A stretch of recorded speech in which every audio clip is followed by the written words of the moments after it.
Hello दोस्तों, welcome to civil मंत्रा। मैं हूं अनुपम। आज का दोस्तों जो टॉपिक है मेरा वो है हेड लॉस। हमारा कितना हेड लॉस होगा जब हमारा पाइप सीरीज में हो या फिर हमारा पाइप पैरेलल में हो। ओके दोस्तों, वीडियो को स्टार्ट करने से पहले दोस्तों आपसे रिक्वेस्ट है, अगर आप चैनल पे नए हैं तो चैनल को जरूर सब्सक्राइब कर लें। आइए स्टार्ट करते हैं। फर्स्ट हम इस वीडियो में बात करेंगे जब हमारा पाइप कैसा सीरीज में है तो उसका हेड लॉस कितना होगा, वो हम बात करेंगे। नेक्स्ट वीडियो में बात करेंगे हम कि हेड लॉस हमारा पैरेलल की कंडीशन में कैसा होगा। ठीक है, तो दोस्तों जैसे कि मैंने दो रिजर्वायर टैंक कंसीडर किया, एक ए और एक बी। अब हमें क्या करना है, इस जो हमारा फ्लूइड है वाटर है, इस वाटर को हमें यहां क्या करना है, ट्रांसफर करना है। तो हमने क्या किया है, पाइप को इस कंडीशन में लगाया हुआ है सीरीज। जैसे हमारी ये पाइप हमारा जो कनेक्ट है ये सीरीज की कंडीशन में। ओके, हमें सीरीज में भी फाइंड करना है कि जो हमारा हेड लॉसेस होगा वह कितना होगा। तो दो रिजर्वायर मैंने ए और बी कंसिडर किया और इस टैंक जो हमारा फिल है वो यहां तक है और ये टैंक हमारा यहां तक फिल है, ये हमारी एच का वैल्यू है। ये हमें हेड लॉस को फाइंड करना है। ओके, तो जो मैंने पाइप 1 और 2 और 3 यानी 1 2 3 पाइप मैंने कंसिडर किया है। जो पहले पाइप की मैंने लेंथ मान ली L1 है और इसका डायमीटर D1 है। V वेलोसिटी से ये फ्लो हो रहा है, V1 वेलोसिटी से। ये हमारा क्या है, कोएफिशिएंट ऑफ फ्रिक्शन है। ठीक है, ये हमारा 1 के लिए हो गया। इसीलिए जो इसके लिए फिर हमारा जो पाइप 2 है, जो मैंने 2 कंसीडर किया है, इसका लेंथ मैंने मान लिया L2 है, ये डायमीटर D2 है। अब डायमीटर भी चेंज हो गया, इसका लेंथ भी चेंज, तो वेलोसिटी भी चेंज हो जाएगी। तो वेलोसिटी मैंने मान लिया V2 है और इसका कोएफिशिएंट ऑफ फ्रिक्शन क्या है, F2 है। 3 के लिए जो हमारा तीसरा पाइप है L3 है, D3 है और V3 वेलोसिटी मान लिया, कोएफिशिएंट ऑफ फ्रिक्शन माने F3 मान लिया।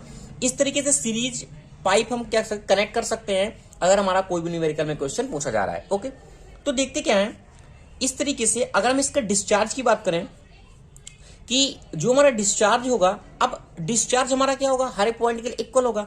यानी Q इक्वल टू क्या हो गया, A1 इंटू V1, यही तो होगा। यानी A1 into V1, A2 into V2 and A3 into V2। Continuity equation से हमारा डिस्चार्ज क्या होगा, हर के लिए इक्वल होगा। इसलिए हमने डिस्चार्ज को क्या किया, इक्वल किया। A1 V1 A2 V2 and A3 and V3, एक के लिए पाइप के लिए, दो के लिए और ये तीसरे के लिए। अब हमें फाइंड क्या करना है, हेड लॉस को कंसीडर करना है। हेड लॉस में हमारे दो लॉस होते हैं, जैसे कि मैंने बताया, एक हमारा माइनर लॉसेस होता है, एक हमारा मेजर लॉसेस होता है। तो पहले क्या देखते हैं, हमने कंडीशन बताया था जब हमारा पाइप जो हमारा पाइप क्या है अभी इस फ्लो से, यहां से इस टैंक से जब बाहर जाता है, तो मैंने क्या बताया था कैसे हमारा कंसीडर किया जाएगा। इसकी वैल्यू क्या होती है, 0.5 V1 स्क्वायर अपन 2G। ये पॉइंट मैंने ऑलरेडी बताया था। अब इस पॉइंट के लिए 1 के लिए जो हमारा लॉसेस होगा, फ्रैक्शन लॉसेस, वो हमारा कितना होगा, डार्सी इक्वेशन के द्वारा 4FN F1 L1 V square upon D1 into 2G। ठीक है, अब ये पाइप 1 हमारा जो कनेक्ट है वो 2 से कनेक्ट है। कैसे कनेक्ट है, इसका एरिया कम हो रहा है। तो इस तरीके से यहां का जो हमारा इक्वेशन निकलेगा वो निकलेगा 0.5 V2 का स्क्वायर अपन 2G। अभी इसका लॉसेस कितना है, फ्रैक्शन लॉसेस, वो मैंने कंसिडर कर दिया 4 F2 L2 V2 square upon D1 D2 into 2G। अब ये पाइप, इसका एरिया कम है, इसका एरिया ज्यादा है।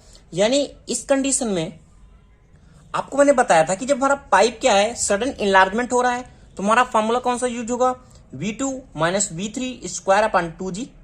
ये तो बताया था। अब इसके लिए V3 के लिए फ्रैक्शन लॉसेस हमारा कितना हो गया। अब हमारा पाइप क्या है, इस टैंक के लिए जा रहा है, तो V2 स्क्वायर अपन 2G। ये जो मैंने कंसीडर किया हुआ है ये पॉइंट, अगर आपने पीछे का वीडियो देखा हो, जब मैंने बताया था मेजर लॉसेस क्या होते हैं, माइनर लॉसेस क्या होते हैं, तो मैंने आपको कुछ कंडीशन बताई थी। जैसे कि हमारा सडन इनलार्जमेंट पाइप हो रहा है, तो हमारा फॉर्मूला क्या लगता है, V1 माइनस V2 का स्क्वायर अपन 2G, ये मैंने बताया था।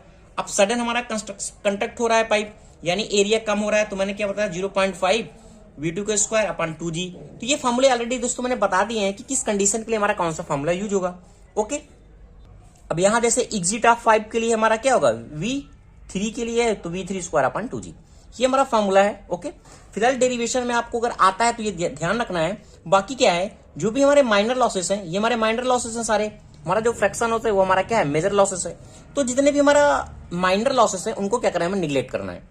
ओके, जब मैंने माइनर लॉसेस को निगलेक्ट कर दिया तो हमारा कौन सा मेजर लॉसेस बता। जो मेजर लॉसेस होता है वो हमारा क्या है, फ्रैक्शन का है, जो हमारा डार्सी इक्वेशन के द्वारा फाइंड होता है। तो इस तरीके से हमारा ये लॉस बचा 1 के लिए, 2 के लिए और 3 के लिए। 1 के लिए 2 के लिए और 3 के लिए, यानी 4F1 L1 V1 का square upon D1 into 2G plus 4F2 L2 V2 square upon 2G into D2।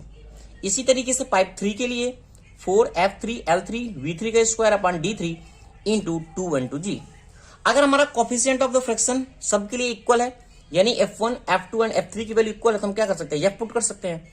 तो इस तरीके से इसमें 4F हमारा कॉमन हो जाएगा और 2G और 2G और 2G कॉमन हो जाएगा, यानी ये हमने कॉमन ले लिया। तो हमारा फॉर्मूला एग्जिट क्या बना, L1 V1 का square upon D1 plus L2 V2 square upon D2 plus L3 V square 3 अपन D3। ये हमारी कंडीशन होती है दोस्तों जब हमारा पाइप कैसा है, सीरीज में है। ओके, आपको दोस्तों अगर डेरिवेट करने के लिए आता है कि हेड लॉस हमारा पाइप में, सीरीज में, पैरेलल में कितना होगा, तो आपको ये फॉर्मूले की कंडीशन पूरी याद रखनी है। अगर हमारा न्यूमेरिकल आता है तो कोई जरूरत नहीं है ये पॉइंट हमें याद रखने के लिए। हमें केवल क्या करना है, इस फार्मूले को याद रखना है। इस फार्मूले के द्वारा हमारा न्यूमेरिकल क्या हो जाएगा, सॉल्व हो जाएगा।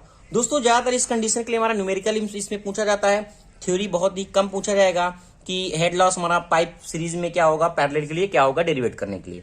तो इस तरीके से हमारा फॉर्मूला आपको याद रखना है, जो वेरी इंपॉर्टेंट है। तो thank you watching this video दोस्तों। नेक्स्ट वीडियो में हम बात करेंगे जब हमारा पाइप कैसा है, पैरेलल में है, तो उसका हेड लॉस कितना होगा। Thank you.